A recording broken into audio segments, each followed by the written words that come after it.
Hello, hi Karen, it's Karen. Hi, Hello, hi. Batool. Hi, how are you? I'm fine. How are you? Fine. Hi Sarah, how are you? Hi, Batool. I'm doing good. Thank you. How are you? Fine, thank you. That's good.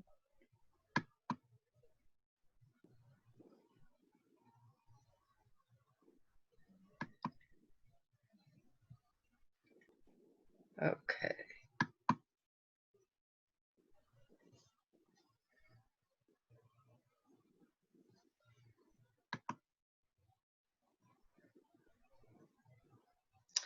Welcome to Karen Ryce's Family Zoom Station, episode 13, Homeschooling Today, Special Needs Kids and the One Rule.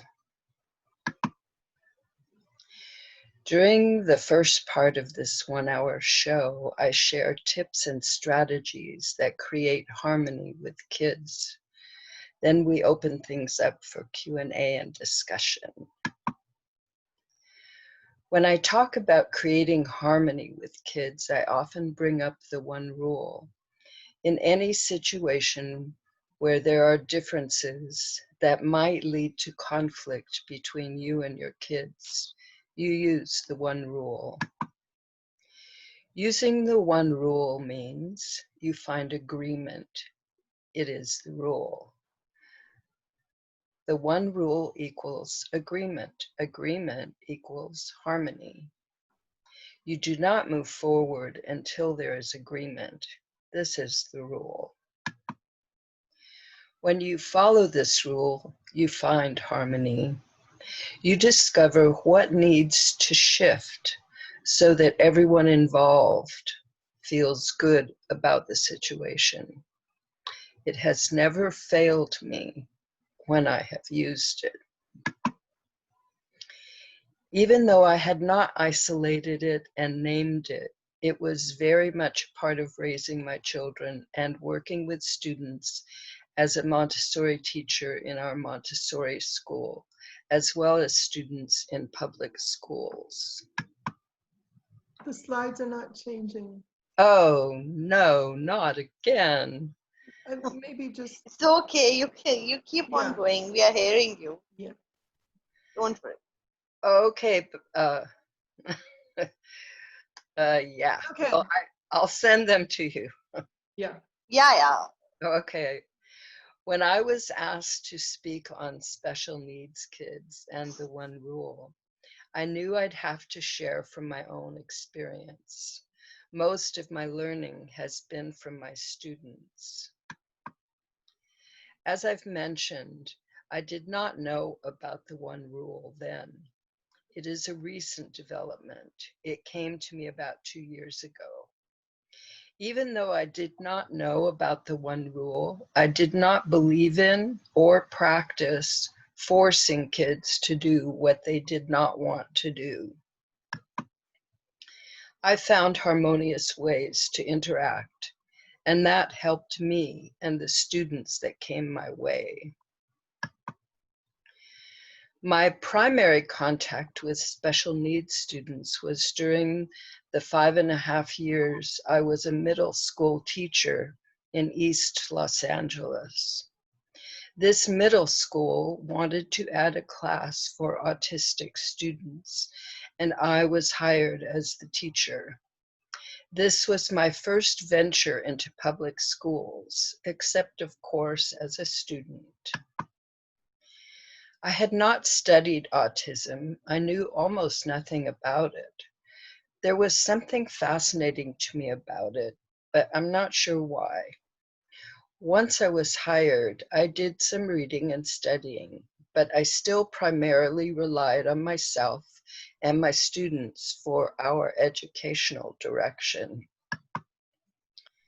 I was glad I'd done that when I attended a seminar on autism, and the keynote speaker, a leading authority on autism and education, said that they were throwing away all that they thought they had learned about autism and starting fresh, taking their cues from the students.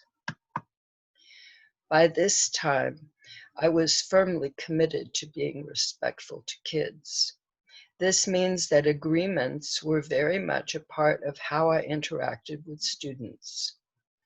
Because of my Montessori background, I was skilled at individualizing each student's educational program.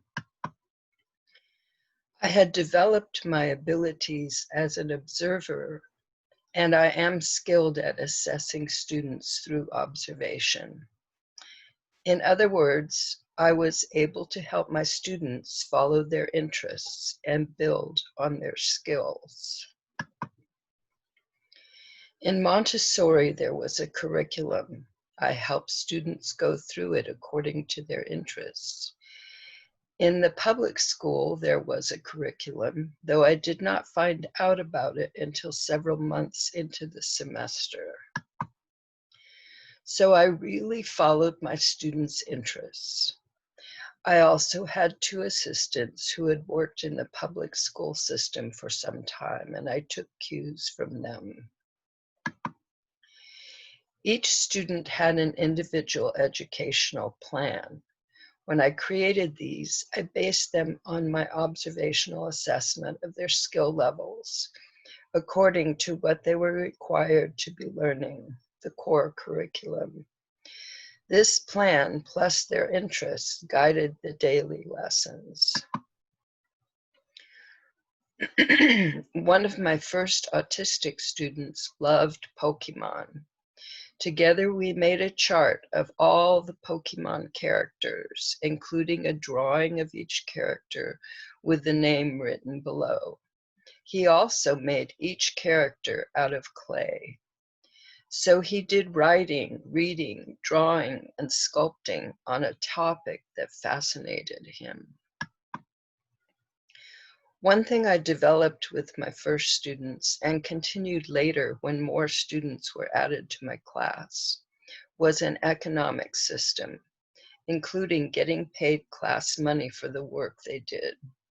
I purchased play money. It would have been better in terms of their learning to have used real money, but I didn't think of this at the time. They were paid weekly and then could shop in the class store. They loved this. The severely autistic students who were my first students, and the autistic students and moderately mentally challenged students who joined my class a couple of years later, all enjoyed everything about this. Several of my students who could not read or could only read minimally wanted textbooks. I assigned them the textbooks they wanted. I did not want to discourage them. I did not know what they meant in their lives. If having those books was important to them, I was going to help that happen. This is a part of following their interests and certainly using the one rule. One student was able to read at grade level, and his mother wanted him to attend regular classes. I asked him if he wanted to. He shook his head no, slightly. So I talked his mother into allowing him to continue in my class. As I worked with him, I was able to pinpoint the area where he was academically lacking. It was understanding. He could read the words, but did not necessarily understand the meaning. Once he understood this, he fixed it on his own. Several years later, I received an email from him. He reported that he was in high school and attending all regular classes. He said he was doing well. One of my mentally challenged students was hurting other students. I had to spend much of my time with him to prevent this from happening. He was also often talking about how he was going to join a gang. I was able to get an assistant assigned to him. Her primary job was to stay with him and to care about him, and she did. Her next task was to help him pause before reacting. She also suggested ways that he could get what he wanted without hurting anyone. When he took a music class as an elective, we discovered that he was an amazing drummer. All of these efforts resulted in him becoming happy and showing the sweetness of his nature. He stopped hurting the other students and actually would help them. He also told us that he was not going to join a gang. One thing I learned about autistic students is their tendency to be very clear about what is okay with them and what is not. I did not assume that I knew more about them than they did, so we got along well. Only once in those 5.5 years did I have any conflict with any of my students. He was one of my autistic students. He was used to being first into the classroom. He was always the first one at the door. This day, he was not there when I arrived to open the door. He came running up and took his place at the head of the line. That's where he was used to being and expected to be. I told him that this other student was at the head of the line and he should go to the end of the line. He did not, and when I opened the door, he pushed his way past me.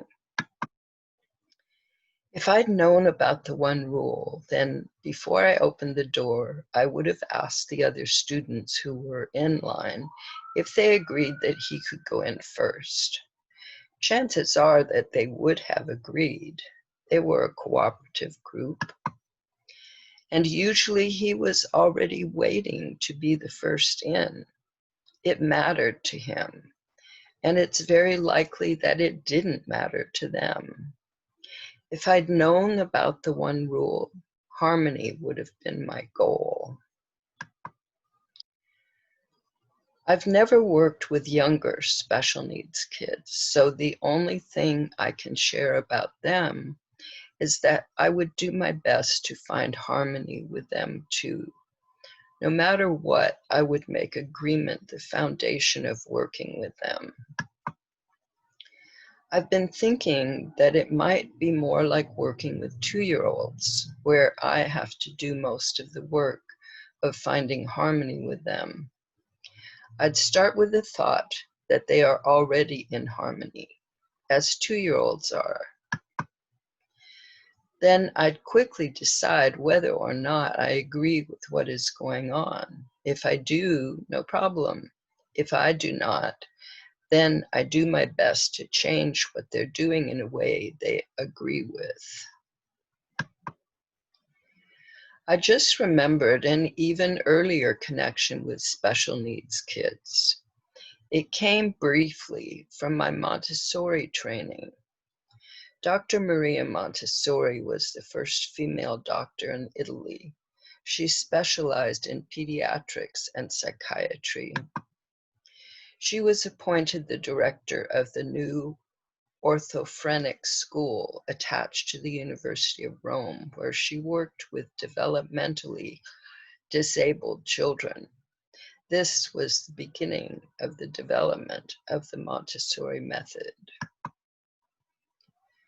When I first remembered this, I was thinking that I should have used more Montessori materials with my students. And perhaps that would have been even better. Perhaps, but I think that helping my students follow their interests and believe in their choices was also valuable. Now I have a name and method for doing this, something you can rely on, following the one rule. Thanks for being here. Now it's time for Q&A and discussion.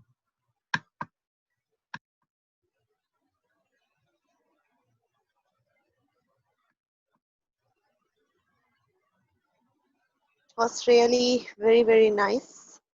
Did And you?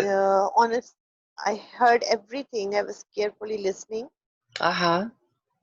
and you know, uh, what I really feel is that it's a very good thing, Miss Karen, that while you teach, you take each student personally. You remember that child, how he acted at that time. It's a very big thing that you are very sincere with your profession, and you worked very hard, and you remember the examples of the kids, which is not really too easy for everyone to do, Uh, because many teachers, they teach many kids, but taking someone and remembering that and highlighting, it's a very big thing. I really like the idea about the money thing which you said, that we started this activity. I will discuss this in my school as well, and I will hear more from you how to do it. sure. Because, yeah, because actually in my school there are special needs kids as well. I do take them because after asking them and their medical reports, I interview them.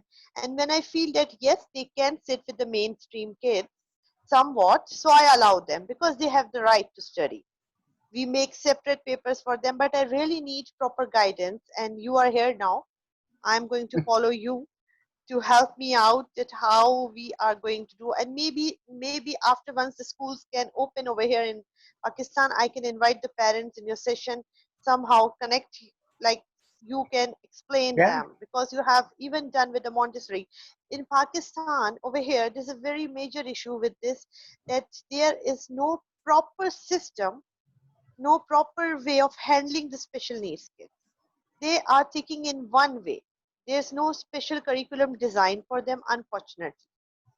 So maybe in future we can work for that as well, because they have the right to study.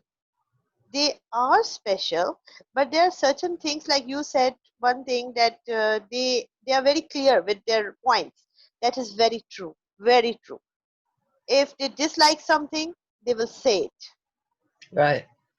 Sometimes when they say it, so my other pupil colleagues, sometimes they even mind it, that this child said like this. But I tell them, you must understand, the child does not know what he's saying. Appreciate, please talk politely to him or her, so that he or she understands. Because what I have analyzed up till now in my teaching is that once they owe you, they become comfortable with you,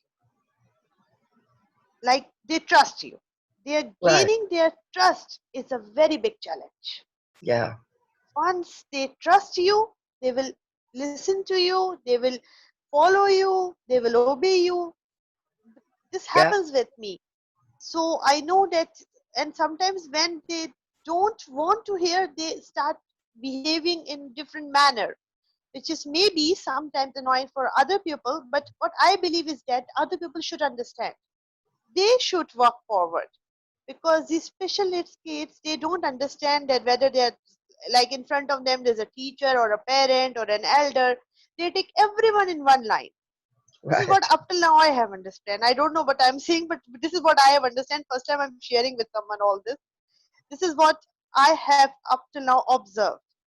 So I believe there should be strategies, there should be rights, there should be proper planners, especially for these children. And like you said, that you made a monitor, a helper, this is a very good idea. We can give credits to those students who help that particular child, because the mainstream kids also have to let that child sit in the class and be friendly. This can only be happen, like you said, by one rule. Your one rule will work over here. Somehow there But should be yeah, well, that. they might have ideas about what would help them be that way. Hmm, The mainstream students who are having difficulties, they may have ideas of what could be done so they would feel more comfortable, so that they would be able to do things like you would like them to do easily, instead of putting up resistance. yes. And you know, in many parts of the world still, like in uh, I think in Saudi Arabia and different types of recently came to know that there's no awareness of this. Parents, they don't know that what is wrong with the child. They don't have this proper guidance to send them to schools. Schools have no guidance how to deal with the kids, so these kids are sitting at home. It was so Right. sad to hear about it. Mm. We have to together create awareness. These words should be spread. There should be a system like education system. In education system, everywhere in every curriculum there should be a place for special needs kids as well. I know somehow that every child cannot follow one particular thing because every child is different, but somehow maybe some things might work. Maybe like Yeah. you just said, Yeah. that Pokemon thing with the clay thing, the child enjoyed. Yes. So one of my students also, he plays very well the piano. He is in grade 3 now, going to come in grade 4, but he loves playing piano. He started his own channel now, which I really loves, because he is a very loving child, very loving child. So the mother knew something, so she started promoting the hobby or the passion of the child. But every parent does not understand. There should Right. be proper, this is a very major issue. That's why I requested you last time to do on this, Mm. because this is a very deep issue, and I know you will do, and you will keep on doing more things for them so that the words can be spread and people can get proper education related to special needs, that even the mainstream should hear this, how to deal. This is very important. This is not just important for only the parents or the teachers who are dealing with the special needs. This is for everyone, because they Well, are part of our world. one thing I want to share a story with you. Yes, Um, yes. it's about uh, Maria Montessori, and where she was working with these kids. It had been what was called an asylum for uh, insane and something else. It, but they changed it they changed the name of it. Anyway, when she was hired, when she was appointed as the director, um, she she and the people that worked with her um, started changing things for these students. Well, they weren't students at the time. For these kids, they they started learning how to take care of the place, how to prepare meals. And after a couple of years of working with them, um, they got to sit in the state exams, and they Wow, did better than the public school students. wow. So there is definitely um,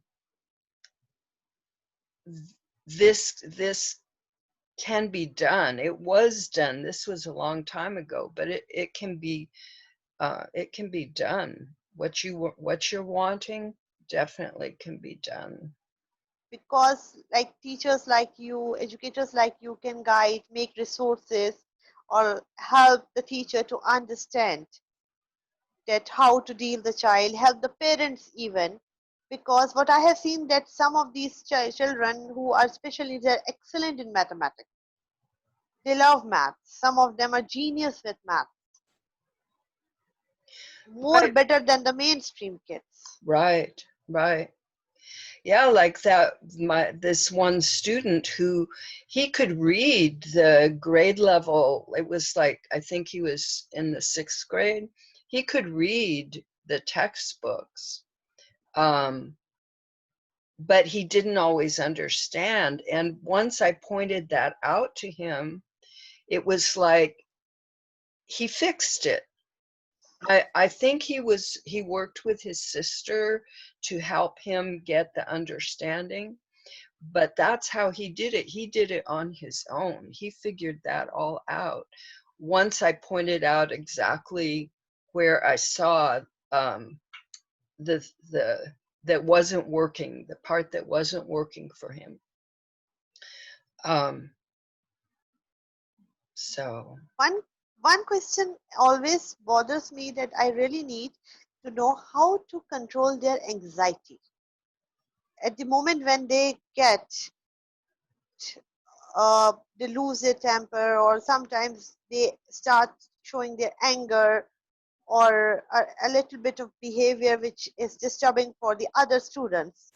At that time, what can be done to control it? Do you have like any plans which you can tell me, suggestions?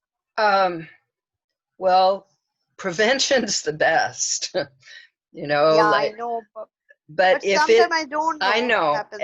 at times it like that time with the student who went into the classroom, who like pushed his way through. It turned out a big mess, but and could have been avoided by using the one rule, but I didn't know it at the time. So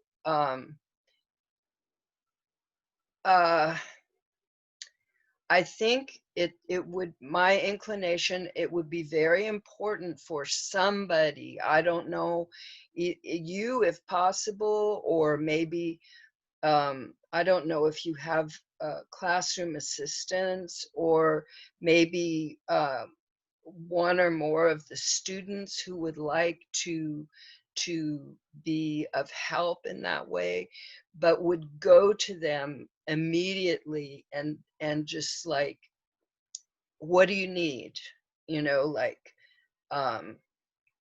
something. Or okay, that's one possibility, like if you're right in the middle of it. Another possibility is to talk with them and ask them. I mean, how old are these students? Like grade 4, in Oh, grade okay. 4, maybe Ask them. 7, 8. When sometimes you get mad, you know, sometimes you get angry, sometimes you feel frustrated. What can I do to help you so that doesn't happen? Or if it happens, what can I do to help you so you can calm down again? See what they come up with at some time when there's no problem. You know what I mean? Like Yes, um, maybe,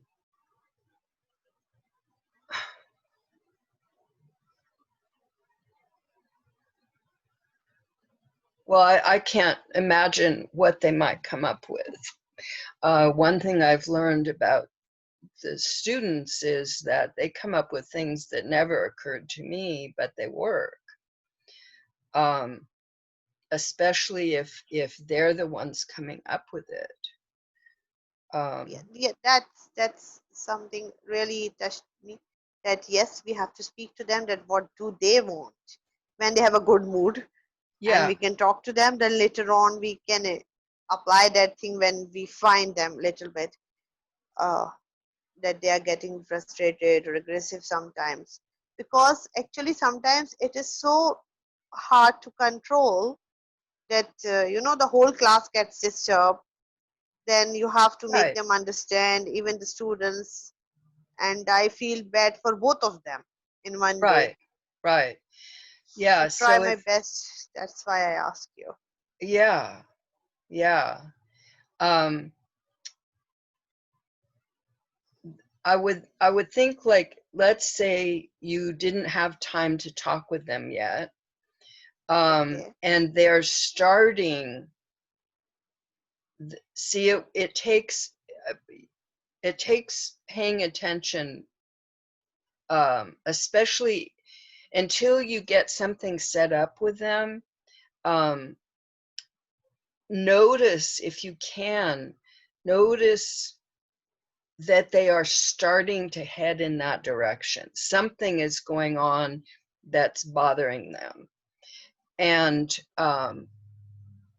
go, I mean, it's, even if you're the only person that can do it, go up to them, because the class is going to get disturbed if you don't. So go up to them and say, you know, what can I do to help you? Or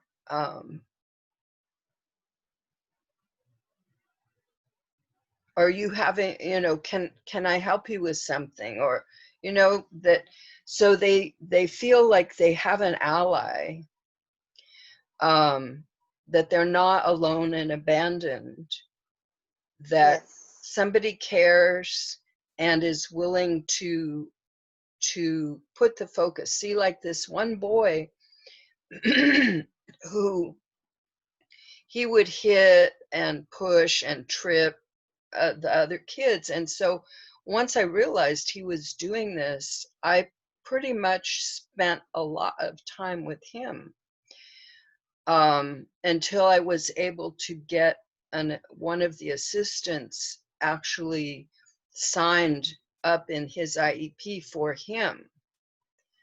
But until then, I couldn't just let him run amok with all the students, you know. I couldn't let him hurt the other students, but I didn't want to hurt him more, because I knew a little bit about his background. His cousins and other people in his family were gang members. And so he had a pretty rough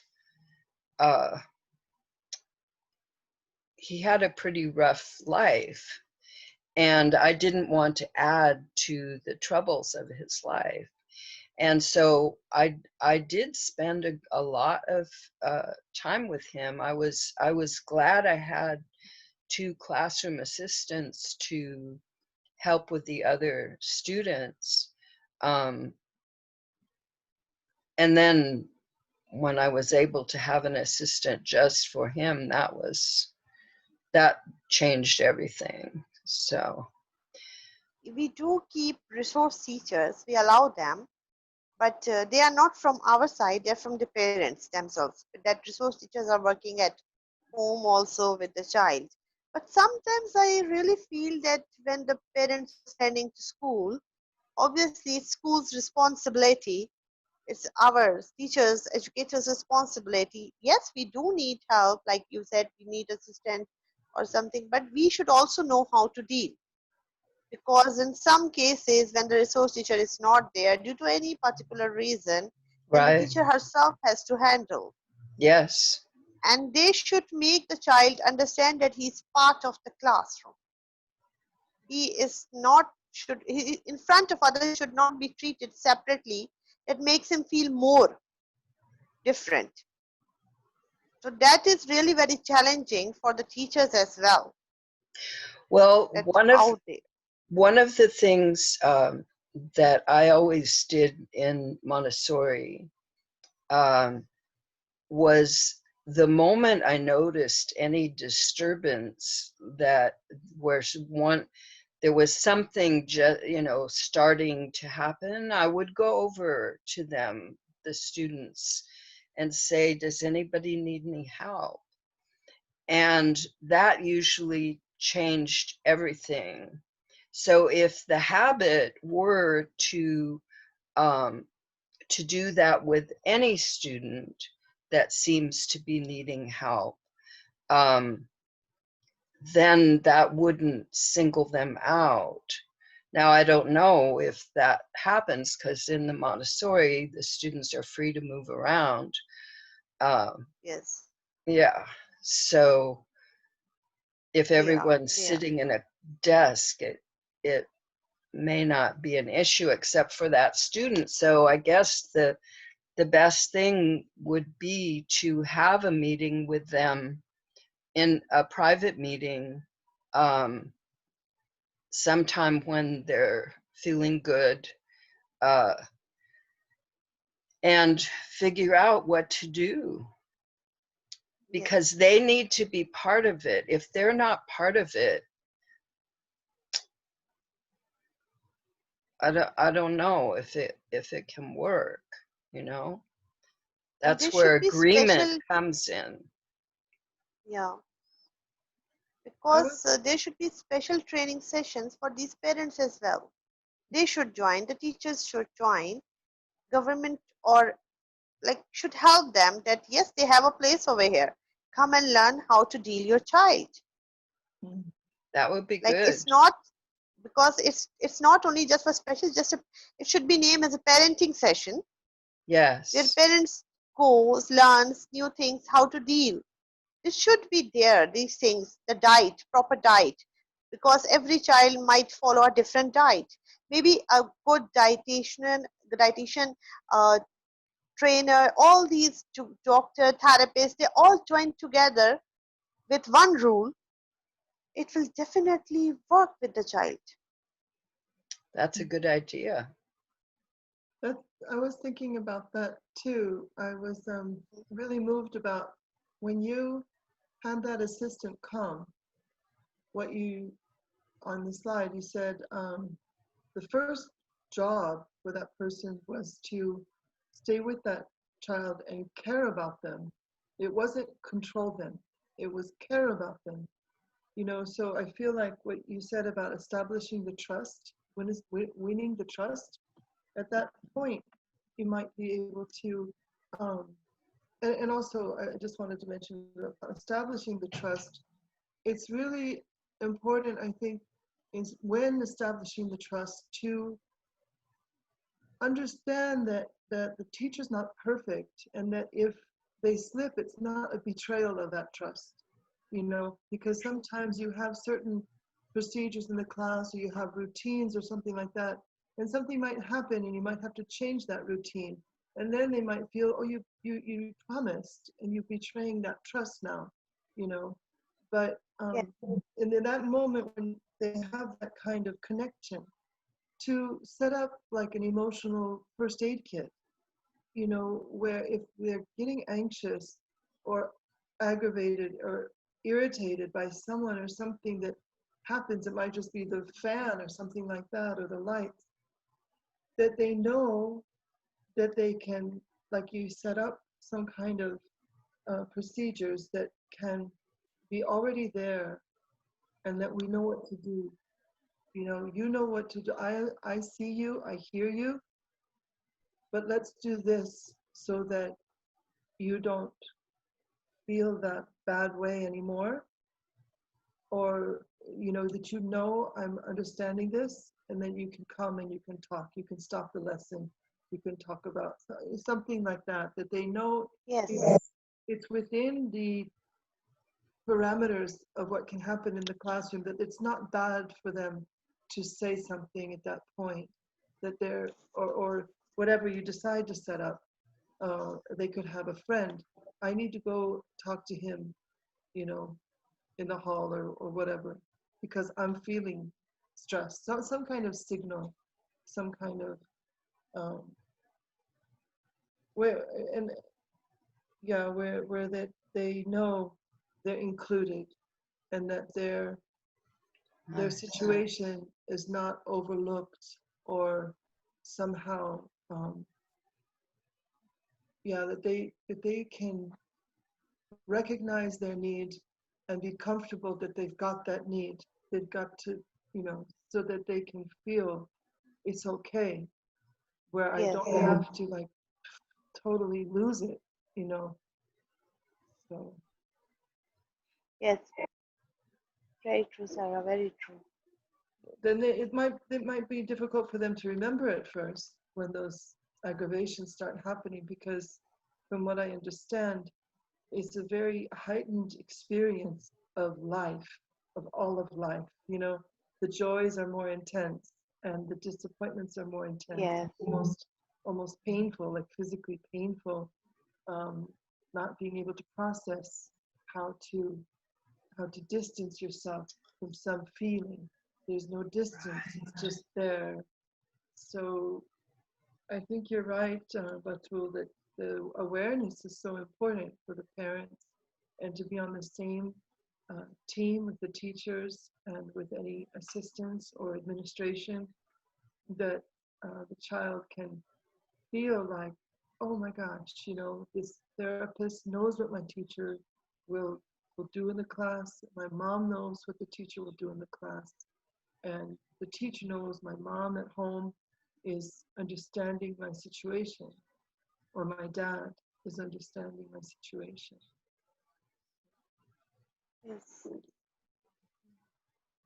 Thank you, Sarah. It was very nice. Thank you. Yes, I like that a lot. Because you see, Miss. Yes, Sarah. No, I was just moved how you felt, Batool, that it was so much. I am really, honestly, because the thing is, these mothers and these parents, they think what will happen to their child in case something happens to them. This pain, we have to understand. We have to help them to fight that pain. We have to make the parents strong. Because if they are strong, they are giving positive energies to their children. She herself is facing, because it's not too easy to admit many things. When you look at other children, when you compare, or when you something, even though we try to explain that your child is God gifted, see like this, because sometimes words don't work, actions are needed. That if we show her or the mother or the father that yes, see, this is what a child has achieved, something different which others cannot, that will really make her feel proud, make her feel good. There should be proper awareness programs in society, not for a week, it should be continuously on, because right now this is a very major issue of autism, dyslexia, all this we are hearing now and then. But unfortunately, there is no proper way that in the beginning the mother gets to know this, then she's running to one doctor, one therapist and all. But what I believe is just not the therapist. It's about the diet. It's about the mother's counseling, the parents, the family counseling. Everything is necessary. The schooling where you are sending your child, the teachers, all have to work together, like just like Miss Karen said about one rule. There should be an agreement, one rule. This how the society minds will change. Then slowly, if adults will adopt, then eventually the children will also understand and adopt. Right. Yeah, because the adults are the models. True.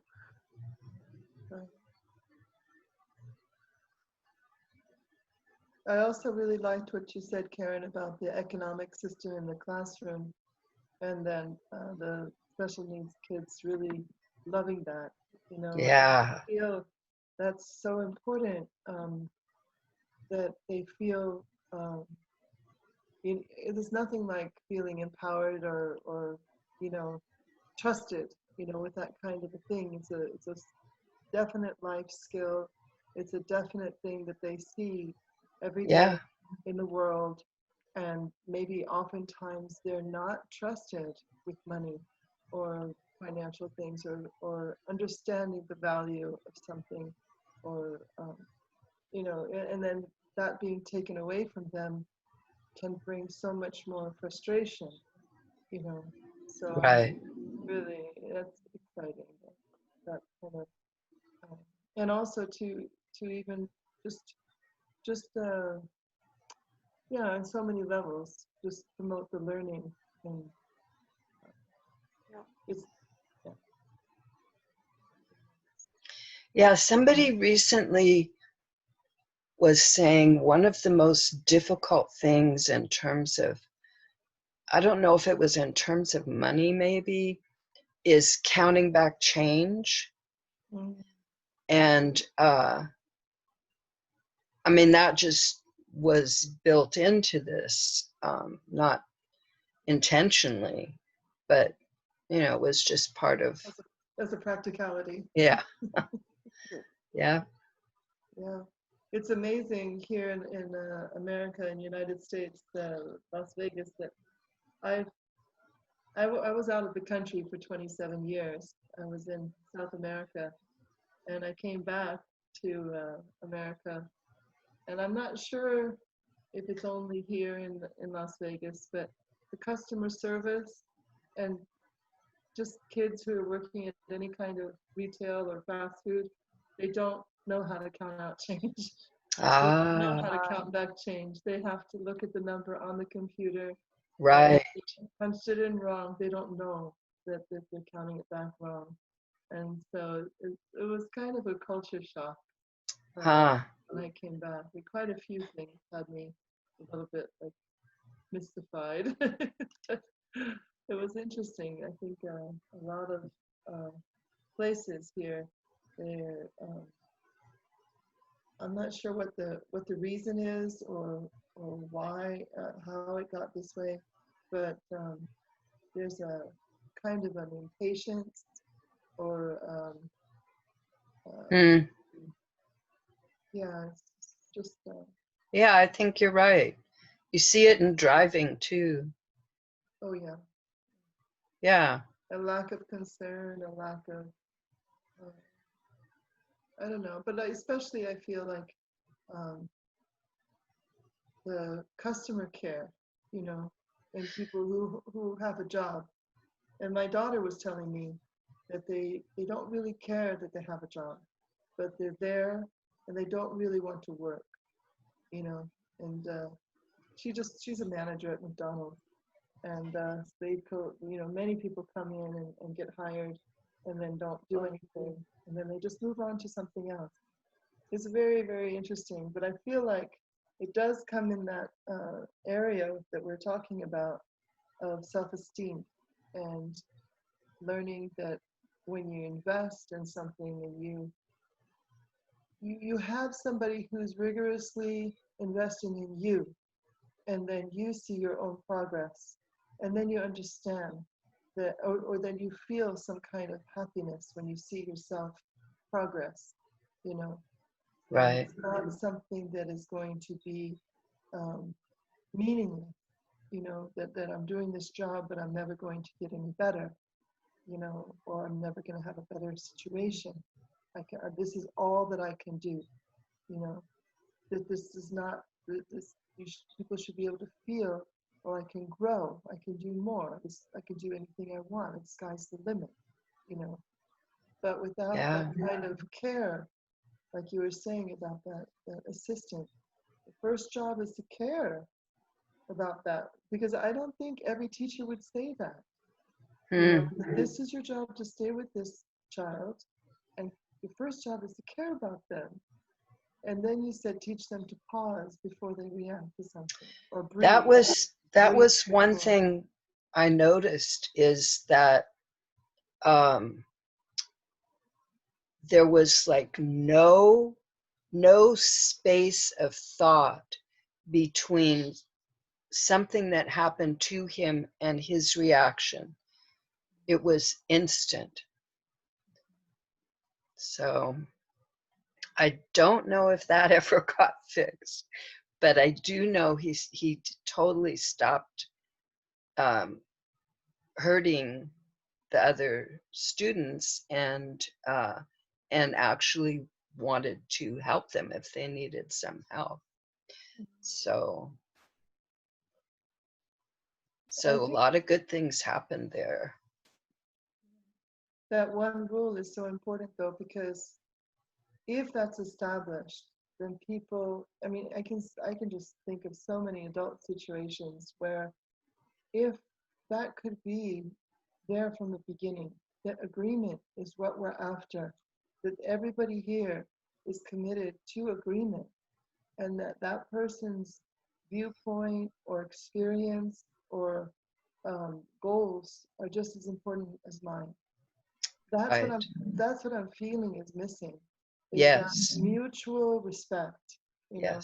And that's what I'm feeling like in the society today, that mutual respect as far as customer care or politics or religion or True. True. anything that's out there, I feel it's a great thing to Yeah. advocate for, is agreement. That is the goal, that harmony, and that agreement. It's not power and control. Right. It's not, and it's not things unfolding in a particular way, like, Mhm. because, I mean, as long as everyone involved agrees, yes, this is good, it's good for Mm. me. Everybody says, yes, this is good for me, I like it. And the thing is getting to that point. Sometimes it's fast and sometimes it takes more time, because people get invested thinking it has to go this certain way. Now, if it's true that it has to go this certain way for this person, then that has to be fit into the agreement part. But maybe something else would be as satisfying, or a different time would be as satisfying, or some kind of shift would be as satisfying. But it needs to be, the agreement needs to be something that is satisfying. And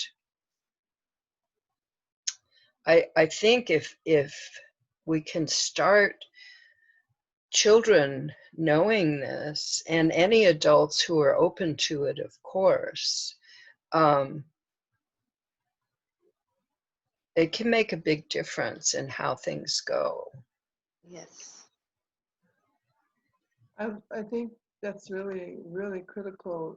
In the situation of children, you can understand that maybe the teacher has an agenda. Maybe the teacher would like things to unfold in a certain way. But if they have experience where there's an agreement, where they're opening things up to be incredibly creative, like the Yes, creativity that they are not even like thinking of, might be way better than what they were going for. And right, that's what I was thinking, that in that situation, the agreement, maybe they want to try it both ways, where this certain goal needs to be in the agreement, and the agreement is about how to get there. So then it's stated, it's open, it's not feeling like coercion. There's a big difference between agreement and coercion. It's like, Yeah. you're not yes, being secretly led to some place, and you are agreeing to things, and then you don't realize that that's the goal. That type of thing is not satisfying. So I think that's very important. That if there is a needed, uh, like again, it's natural for me to bring this into like adult situations too. Primarily, it's so good in the child's world, in the teaching environment, and that's what we're here about. But at the same time, we're dealing all the time with adults too, and I feel like if you've got something like a business model or something like that, that the employees have to understand that this is the objective. This is where we need to get to. But how we get there, let's talk about it so everybody can be satisfied. that's very nice. You Very mean, nice. so like, here's our output goal and our income goal and all of that, and how we get to it is Right. what gets agreed on. Yeah. Who needs to stock the shelves? How many hours are you going to be doing that? What are you going to do when there's the line is too long at the cashiers? And nobody, are we going to cover for each other? That type of thing. And what is your input, like that kind of thing where people can really feel that, okay, if Wow. unloading trucks or whatever, and in those kind of retail environments, sometimes you have real bad relationships, Yes, I've heard. that really undermine any kind of productive environment or morale, and Yes. then you get in a lot of trouble. But especially if people were able to experience that in the elementary school years or the preschool years and carry that into middle school and high school, how much more productive can people really be, and how much more satisfying education experience can be. That's something that Yeah. we really Yes. need to work on. It really looks like a prison where I'm sitting. It's so much of a prison. And then they try to um, make the school experience better with all kinds of electives. And that's amazing. That's incredible. That's wonderful. My daughter does photography, she does guitar, she does the Japanese club, she does all kinds of things. But yet, she doesn't enjoy understanding math formulas or things like that are because of one classroom she was in. One classroom that was an engineer who was so upset that he couldn't find anything else except teaching. And he was so upset that he didn't have the latest technology. That he did. All the other teachers had a smart screen, and he had a slide projector, an overhead projector, and he was so upset. And he couldn't care less if somebody didn't have a pencil with them that day. They said, well, you get a 0 for the day, because how can you write without a pencil? I'm certainly not going to give you one. Wow. So that kind of thing, this is your experience with mathematics.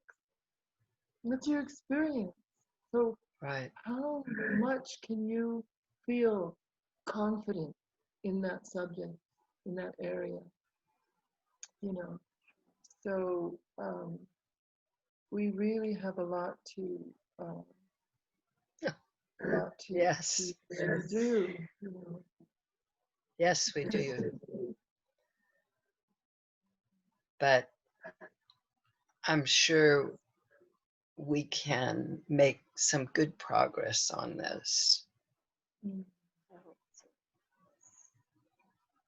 One thing, Miss Karen, this is I know this is not related to the topic, but like just Sarah was telling about that particular did not have that things with him or her. The thing is, one thing which really gives me pain is when I hear that the teacher is retired. But I believe the teachers never retired; they are more experienced.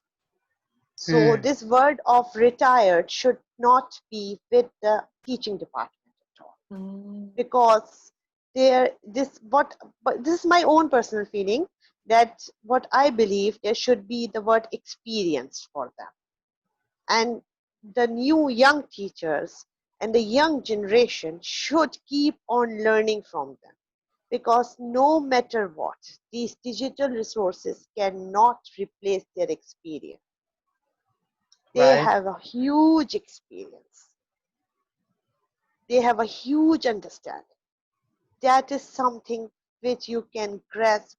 There should be places in every country where teachers, when they want to relax, they can go and sit, and the word retired should not be there. And the new generation, the youth should go there and learn, take help in their projects, whether whatever subjects. This, like, their time has changed, the society has to change, the mentality has to change now. We must, because these are jewels. I learned As so much yeah. from you that Yes. enjoy and just wait for the whole day for this session. Hmm. Thank you so much, Miss Karen. Thank you so much. Yes. As long as the one rule is included in their teaching. Yes. Yeah. Yeah, there can be a lot So, of older teachers. They have a great experience, but some can be very authoritarian also. But in some sense, if I think they can also understand the one rule, because um, I'm reminded of one uh, article I just read about somebody who was a very rigorous teacher, really giving a lot of work to the students, and they were very demanding on on um, on the production. The student doing an essay, fulfilling the work, knowing that the teacher's actually going to read the essay, you know. So I believe the students can understand uh, when they know that that's going to really benefit them. When it's going to be hard, it's going to be pushing them, but that they can really, um, really see what they are able to achieve, you know. And then when this article also was saying that teacher was also uh, very intense as far as the education, but at the same time recognizing that the kids needed a release from the classroom sometimes, and he'd take them out in the volleyball court and do sumo wrestling. you know, Yeah.